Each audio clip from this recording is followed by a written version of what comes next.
नमस्कार, आप देख रहे हैं सबसे बड़ा सवाल और मैं हूं आपके साथ वक्ता। अग्निपथ योजना को लेकर विपक्ष ने ऐसा बवाल काटा है जैसे ये योजना विपक्ष के लिए और उसकी राजनीति के लिए रोड़ा बन रही हो। पूरा का पूरा विपक्ष एक तरफ और अकेले पीएम मोदी एक तरफ। उसके बाद भी पीएम मोदी जब हुंकार भरते हैं तो ये कायर पीछे के रास्ते से गायब हो जाते हैं। लेकिन ये कायरता तब और ज्यादा दिखने लगती है जब कांग्रेस के काबिल नेता पीएम मोदी के खिलाफ ऐसी भाषा का इस्तेमाल करने लगते हैं। सुबोध सहाय जिस अग्निपथ योजना को धिक्कार रहे हैं, क्या उनकी घटिया भाषा के लिए कोई तर्क है कांग्रेस पार्टी के पास? क्या कांग्रेस पार्टी अपने नेता से पूछेगी कि कहावत और अपशब्द में क्या फर्क होता है? इसी पर चर्चा के लिए हमारे साथ मौजूद हैं कैपिटल टीवी के editor in chief doctor Manish Kumar ji. Doctor साहब, आपका बहुत बहुत स्वागत। धन्यवाद। डॉक्टर साहब, पार्टी जिस हिसाब से आगे बढ़ रही है और मोदी के खिलाफ इतने अपशब्दों का प्रयोग कर रही है, क्या माना जाए कांग्रेस की शह पर सारे काम हो रहे हैं? देखिए, सारे लोग राहुल गांधी को इंप्रेस करने में लगे हुए हैं, क्योंकि सीडब्ल्यूसी की मीटिंग में ये तीनों मां बेटे सोनिया गांधी, राहुल गांधी और प्रियंका वाड्रा, ये एक ही सुर में एक बात कहते हैं। राहुल गांधी इनिशिएट करते हैं और दोनों मां बेटी ये उसको हाँ में हाँ मिलाते। वो क्या है कि कांग्रेस के नेता मोदी से नहीं लड़ रहे, मैं सिर्फ लड़ रहा हूं। और ये तकिया कलाम है राहुल गांधी का कि मोदी से डरो मत। डरना नहीं है, डरो मत। कोई भी कांग्रेस से, बहुत सारे लीडर्स से हम लोग की बातचीत होती है, बताते भाई, ये बोलता डरो मत, डरो मत। अरे भाई, मुद्दे पे बात करेंगे, गाली गलौज करोगे? ये सड़क छाप किस्म की राजनीति होगी तो है क्या? कांग्रेस में तो गुलामी कल्चर है जी, दास्ता कल्चर है। ये तो प्राइवेट लिमिटेड कंपनी है गांधी परिवार की। अब जिसको गांधी कांग्रेस पार्टी में हायर अप में जाना है तो उनका चरण वंदना और उनके इशारे का इंतजार करना पड़ता है कि राहुल गांधी क्या चाहते हैं वही बोलेंगे जी। तो राहुल गांधी चाहते हैं कि भाई, चाहे वो नफा हो या नुकसान हो, he has gone into that kind of mental phase कि जहां राजनीति से ज्यादा उनके ऊपर मोदी के प्रति जो घृणा है वो हावी हो गई है जी। तो जो मोदी को गाली देगा वो उसकी नजर में बड़ा लीडर कहलाएगा, उसी को ओहदा मिलेगा। तो हुआ ये कि जो सुबोध कांत सहाय साहब हैं, ये बहुत पुराने चावल हैं, बहुत पुराने चावल हैं, आज के नेता नहीं है जी। लेकिन साइडलाइन में चुनाव जीतोगे तब तो एक तो पार्टी में आपकी अपनी साख होनी चाहिए जी।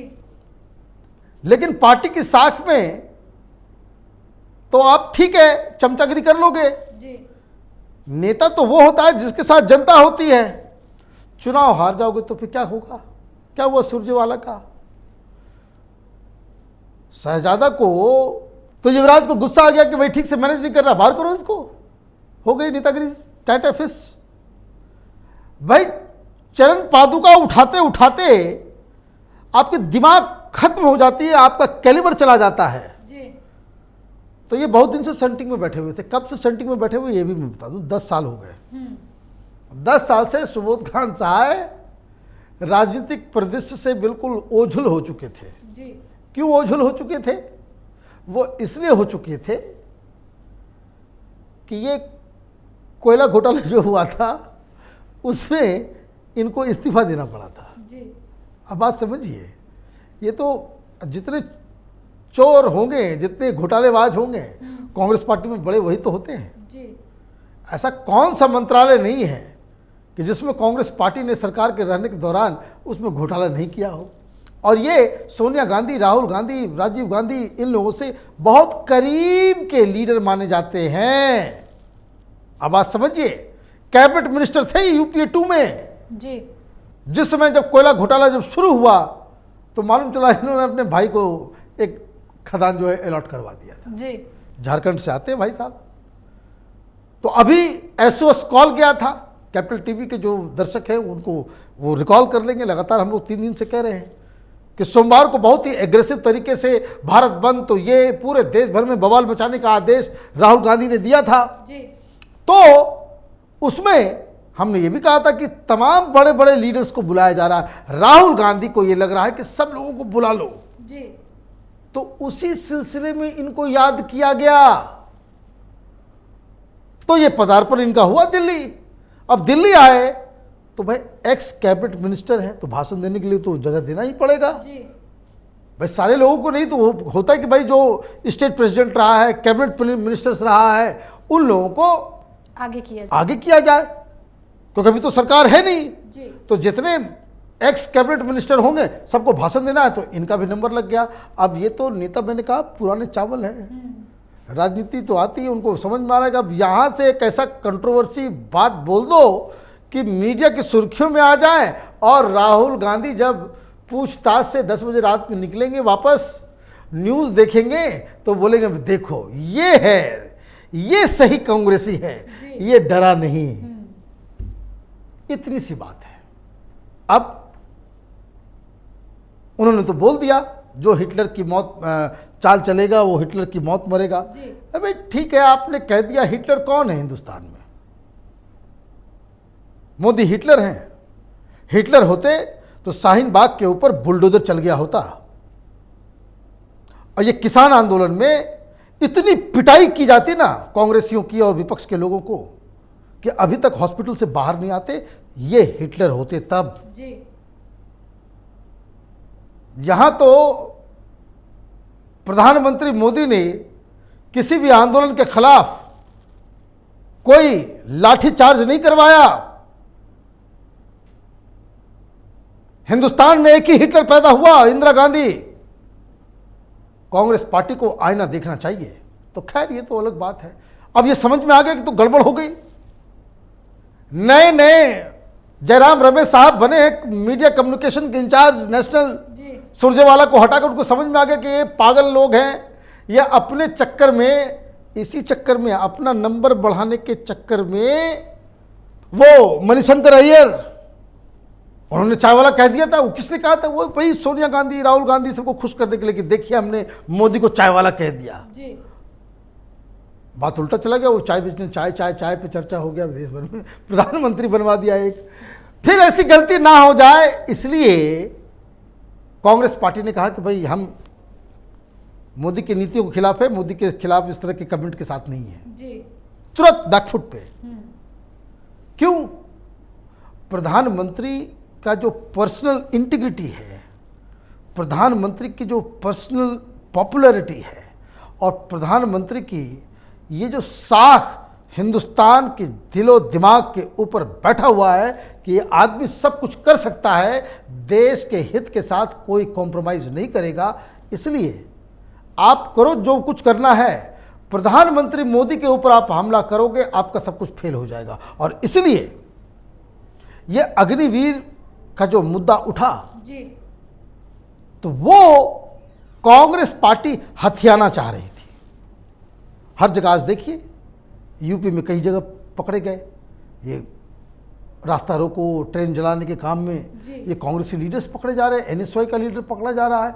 तो ये कांग्रेस पार्टी की स्ट्रेटजी का हिस्सा हो गया। इन सब चीज़ों को देख के ही लगता है कि ये जो जहां जहां आंदोलन चल रहा है वहां वहां कांग्रेसियों को भेज दो, पैसे पहुंचवा दो, अपने नेताओं को आगे कर दो, ताकि उनको एक लीड करने का मौका मिल जाए। और ये पूरा अग्निपथ और अग्निवीर के खिलाफ जो आंदोलन चल रहा है, इसको उसका सारा क्रेडिट खुद ले लो, ताकि आप ये क्रिएट कर सके कि कांग्रेस पार्टी सड़कों पे उतर के अब बीजेपी से लड़ना चाह रही है, लड़ रही है। अब तक यही आरोप लगता था ना, ये कांग्रेस पार्टी तो एसी कमरे में बैठ के राजनीति करती है।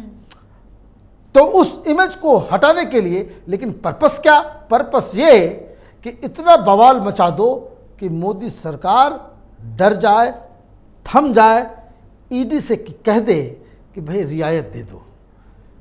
लेकिन भारत बंद भी फ्लॉप, ये कमेंटबाजी का रिएक्शन भी हो गया उल्टा, और प्रधानमंत्री मोदी बेंगलोर में थे आज, वहाँ से गरजे। उन्होंने कहा एक तरीके से, मोटा मोटी साफ साफ हिंदी शब्द में मैं समझा दूं कि ये विपक्ष वाले मूर्ख हो गए। इनको समझ में नहीं आ रहा कि कोई चीज़ बदलाव जो होता है बदलाव के दूरगामी परिणामों के ऊपर आप उसकी विवेचना करते हैं जी। आप आज कोई चीज़ बदल रहे हैं, इसका रेमिफिकेशन आगे 10 साल के बाद क्या होगा, जब तक आप उसको अपनी दृष्टि में ना लाएंगे, जब तक आप उसके बारे में सोच समझ नहीं सकेंगे, तब तक आप हर चीज़ का विरोध करेंगे, चाहे वो कितना ही अच्छा क्यों ना हो। तो यही मामला है। पर इन्होंने खूब कोशिश कर ली अग्निपथ योजना को कैंसिल करवाने की, बार बार विपक्षी, हर विपक्षी कोई भी पार्टी हो, सब यही कह रहे हैं कि इसको वापस लिया जाए। लेकिन आज जो फैसला हुआ, नोटिफिकेशन जारी किया गया, अब तो वापस होने से रहा, तो अब इनका अगला कदम क्या होगा कांग्रेस का? देखिए, कोई ये अग्निवीर अग्निपथ के लिए थोड़ी कर रहे हैं जी। इसको समझिए। ये कांग्रेस पार्टी इस चीज के लिए नहीं कि आर्मी में रिक्रूटमेंट, वो तो कल हो गया, खत्म कहानी। आर्मी की तरफ से बता दिया गया, भाई नोटिफाइड हो गया जी। जुलाई से भर्ती चालू, नो रोल बैक, जो रियायतें देनी थी हो गई, मामला चैप्टर क्लोज है। ये तो अग्निवीर अग्निपथ के विरोध के नाम पे ये राहुल गांधी को बचाना चाह रहे हैं जी। कि छोड़ दो, मां बेटे को छोड़ दो। लेकिन कांग्रेस पार्टी में एक वो हिस्सा भी है जो जान रहा है, जो कानून से अवगत है, जो ईडी के चीज़ों से अवगत है, जो इस तरह के केसेस को जानता समझता है कि किस तरीके से ये दिन के उजाले की तरह साफ है कि ये केस राहुल गांधी और सोनिया गांधी के लिए इतना महंगा पड़ने वाला है। तो ये तो कई सालों के लिए, एक दो नहीं, 30 साल के लिए इन लोगों को जेल जाना पड़ेगा। और ऐसे केस में ये लोग फंस चुके हैं। कोर्ट की तरफ से कोई इनको राहत नहीं मिल रही, ईडी रोज बुला रही है, पूछताछ कर रही है। अब 23 तारीख का इंतज़ार है, 23 तारीख को राजमाता को बुलाया जाएगा, तब देखिए क्या छाती पीटा होगा देश के अंदर में जी। और ये एक स्ट्रेटजी आप समझ लीजिए ईडी की कि आपने राहुल को बुला लिया, राहुल के से पूछताछ की। इसमें कांग्रेस पार्टी ने अपनी सारी ताकत तो उधेड़ दी, लेकिन जब सोनिया गांधी को बुलाया जाएगा, मुझे पर्सनली तो डाउट है कि विरोध प्रदर्शन इस हिसाब से हो पाएंगे। और जब नहीं होगा, कांग्रेस पार्टी एक्सपोज हो जाएगी और ईडी बड़ी आसानी से इन दोनों को सलाखों के पीछे कस्टोडियल इंटरोगेशन, जुडिशियल रिमांड में लेकर के जाएगी। और कोर्ट जिस तरीके से अनिल देशमुख, सत्येंद्र जैन और नवाब मलिक को बेल नहीं दे रही, उसी तरीके से कोर्ट इन लोगों के भी बेल को रिजेक्ट करेगी। जी डॉक्टर साहब, बहुत बहुत धन्यवाद इतनी जानकारी। धन्यवाद। देश होगा खून से लथपथ, नहीं लागू होने देंगे अग्निपथ। जो नेता ऐसी भाषा का इस्तेमाल करे वो पक्का देशद्रोही है। ऐसे नेताओं पर बिना सोचे समझे देशद्रोह लगाना चाहिए। और नेताजी जिस योजना को आप लागू न होने देने के सपने देख रहे हैं, वो योजना लागू हो गई है। खबर पढ़िए, देश में क्या हो रहा है ये जानने की कोशिश कीजिए। कांग्रेस के भोपू बनकर मत बजिए कि देश में खून बहेगा, आग लगा देंगे। अग्निपथ को छोड़िए, अपने नेता राहुल गांधी और माताजी के पास जाइए। बड़े घोटाले में अंदर होने वाले हैं, ईडी छोड़ेगी नहीं। 5,000 करोड़ का पूरा हिसाब लेगी, तो उनके जख्मों पर मरहम लगाइए। बाकी आप जैसे नेताओं की देश को जरूरत नहीं है, जो हमेशा आग लगाने की और खून बहाने की बातें करें। कैपिटल टीवी में फिलहाल इतना ही। बने रहिए कैपिटल टीवी के साथ। नमस्कार।